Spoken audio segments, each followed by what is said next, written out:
Hi friends, and welcome to today's video. I'm Jeanette with Vival Vintage Designs. Today's video should be a lot of fun. I hope that you enjoy it and that you give it a try. Now let's get started.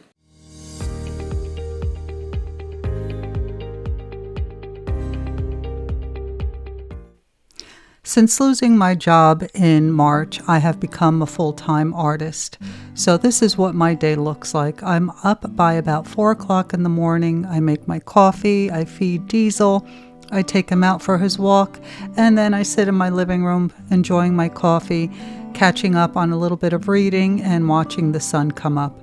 By about 6:30, 7 o'clock, I've taken Diesel out again and fed him again. Now that he's older, I find that he needs to eat smaller meals every 2 hours. Then I get to my computer and I'll sit here for a while just going over emails and creating little thumbnails for the painting of the day. By about 8:30, I am in my studio and I begin drawing, painting, filming, alcohol, inking, whatever it is that I've chosen for the day. So here I'm going to draw one of those women that you saw in the thumbnails I created earlier, but of course I left them upstairs, so I had to sketch a new one. And I sketched it out in pencil first. Once I was happy with the sketch, I went over it with a micron pen, and then I erased the pencil lines using a kneadable eraser. And for this painting, I am using Fluid 100 100% cotton watercolor paper and my Kuretake paints. Now for these paints, I find that using less expensive paper, even wood pulp, I can't even say it, wood pulp paper works best, something with a smooth surface. So that's why I'm using this paper. Now, if you don't have Kuretake paints, of course, you can just use watercolor or even acrylic paint for this style of painting. So now getting back to my life as a full-time artist, I paint Monday through Friday, and usually I'll paint till about 1 o'clock in the afternoon. And I do come upstairs and do some chores, empty the dishwasher, throw in a load of laundry, clean the bathroom, vacuum, all that fun stuff, prepare meals and whatever, and take Diesel out 50 times a day. And then I will come back downstairs for about another half hour, paint some more, and then go back upstairs and do that fun stuff that everybody loves, right? Well, I have to be honest, I really was scared when I lost my job, and everyone kept telling me that it was a blessing in disguise because now I had the opportunity that I would never have taken on my own to do what I enjoy full time. And despite the fact that I was scared, I didn't know how I was going to make it work. I have to tell you that I am happier than I have been in a really long time. I enjoy spending my days painting and recording these videos and even doing the voiceovers, which take me forever.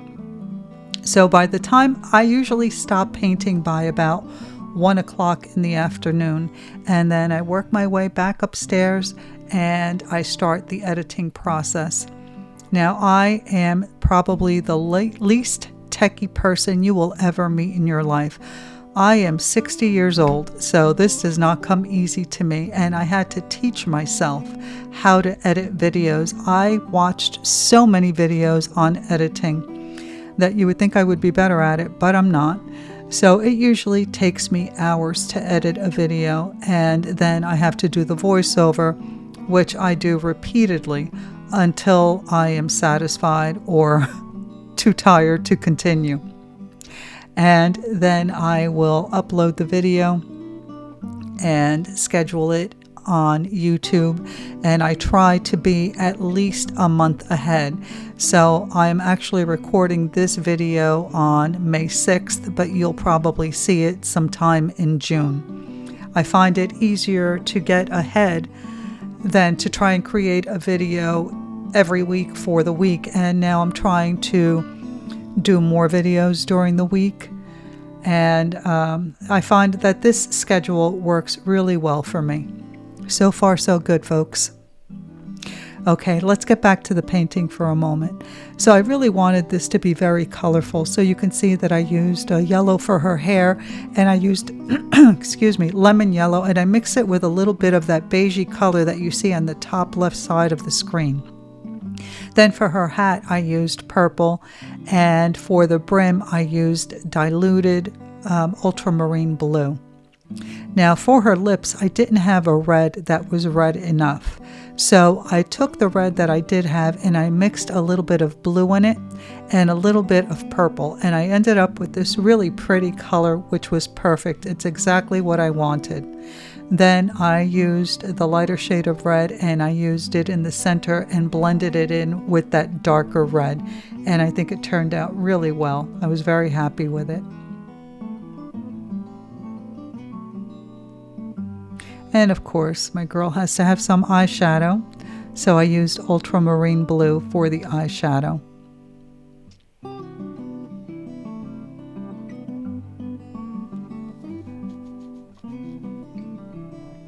So once I'm done painting and editing and doing the voiceover, like I said, I'm hungry and I'm tired and I'm finished for the day. So then I will prepare a meal.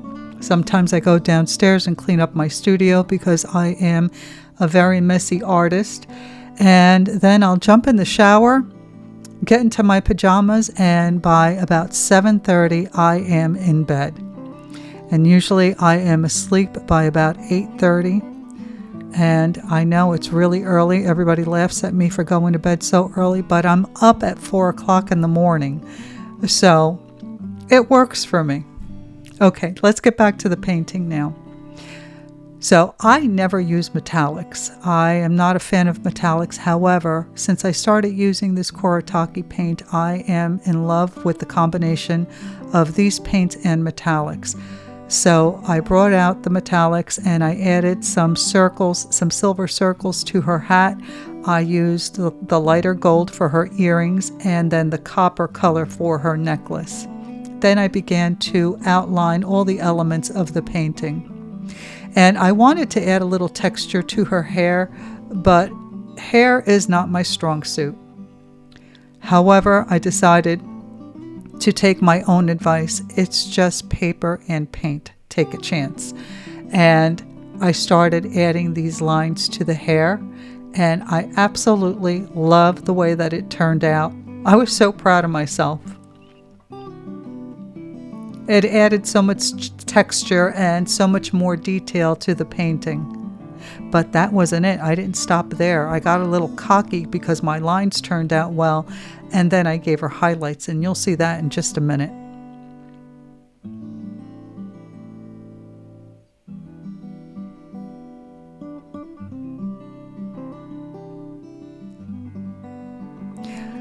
So now I added an orange dot to the center of those silver circles with a Posca pen, and now I'm using a turquoise Posca pen to add these little lines around the circles. And then for the brim, I used the copper metallics paint, and I painted in some circles.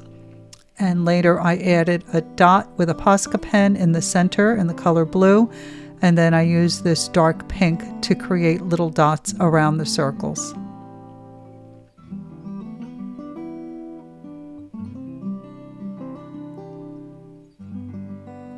And here is where I gave her highlights. I used those metallic paints. I used the light gold to add these highlights. And I know it's hard to see in the video, but I think you'll be able to see them a little bit better in just a moment. I did add a second metallic in a darker shade, and that stood out a lot more. So I switched to the smaller brush, and what I'm doing is I'm starting out with the tip of the brush, adding pressure, and then coming back up to the tip to taper the end of that paint stroke.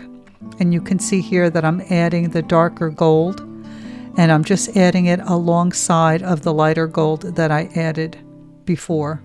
And I think it turned out so cute.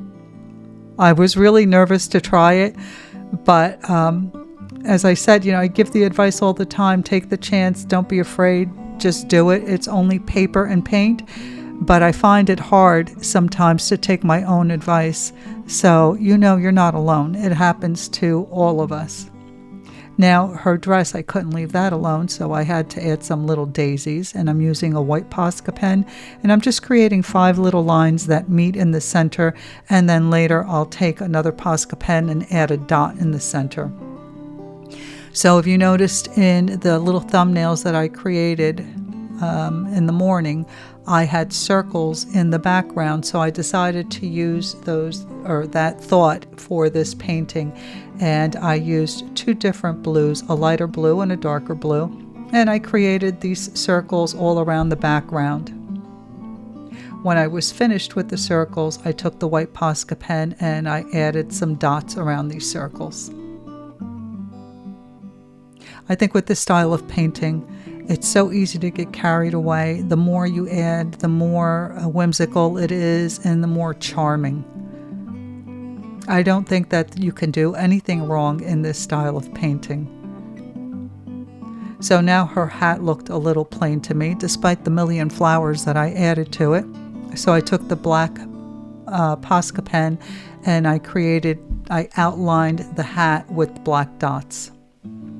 And then I wanted to tie in the metallic in the background, so I took the silver metallic paint and I created some more circles. So despite all my fears, things are going really well, and I am the most peaceful in my mind and in my heart that I have ever been in my life. I'm in a really good place, and I'm very thankful to all of you for your support. Thank you so much for watching. I hope that you enjoyed it and that you give it a try. I will see you in the next one. Bye.